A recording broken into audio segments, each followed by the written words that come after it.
किसी गांव में एक बूढ़ा व्यक्ति अपने बेटे और बहू के साथ रहता था। परिवार सुखी और संपन्न था, किसी भी तरह की कोई परेशानी नहीं थी। बूढ़ा बाप, जो किसी समय अच्छा खासा नौजवान था, आज बुढ़ापे से हार गया था। चलते समय लड़खड़ाता था, लाठी की ज़रूरत पड़ने लगी थी। चेहरा झुर्रियों से भर गया था, बस अपना जीवन किसी भी तरह व्यतीत कर रहा था।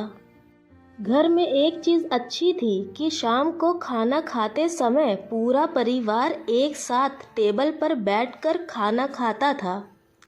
एक दिन ऐसे ही शाम को जब सारे लोग खाना खाने बैठे, बेटा ऑफिस से आया था। भूख ज़्यादा थी, सो जल्दी से खाना खाने बैठ गया और साथ में बहू और उसका बेटा भी खाना खाने लगा। बूढ़े हाथ जैसे ही थाली को उठाने को हुए, थाली हाथ से छिटक गई, थोड़ी दाल टेबल पर गिर गई। बहू और बेटे ने घृणा दृष्टि से पिता की ओर देखा और फिर से खाना खाने लग गए।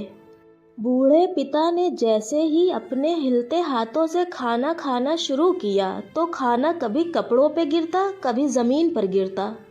बहू ने चिढ़ते हुए कहा, हे राम, कितनी गंदी तरह से खाना खाते हैं, मन करता है इनकी थाली किसी अलग कोने में लगवा देते हैं। बेटे ने भी ऐसे सिर हिलाया जैसे पत्नी की बात से सहमत हो। उनका बेटा ये सब मासूमियत से देख रहा था।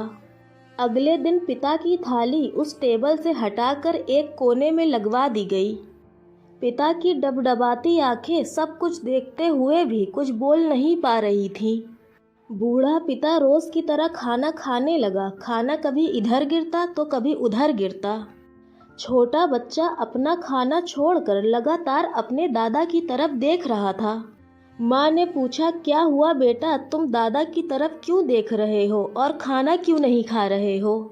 बच्चा बड़ी मासूमियत से बोला, माँ, मैं सीख रहा हूँ कि वृद्धों के साथ कैसा व्यवहार करना चाहिए। जब मैं बड़ा हो जाऊंगा और आप लोग बूढ़े हो जाओगे तो मैं भी आपको इसी तरह कोने में खाना खिलाया करूंगा। बच्चे के मुंह से ऐसा सुनते ही बेटे और बहू दोनों कांप उठे। शायद बच्चे की बात उनके मन में बैठ गई थी, क्योंकि बच्चे ने मासूमियत के साथ एक बहुत बड़ा सबक दोनों लोगों को दिया था। बेटे ने जल्दी से आगे बढ़कर पिता को उठाया और वापस टेबल पे खाने के लिए बैठाया।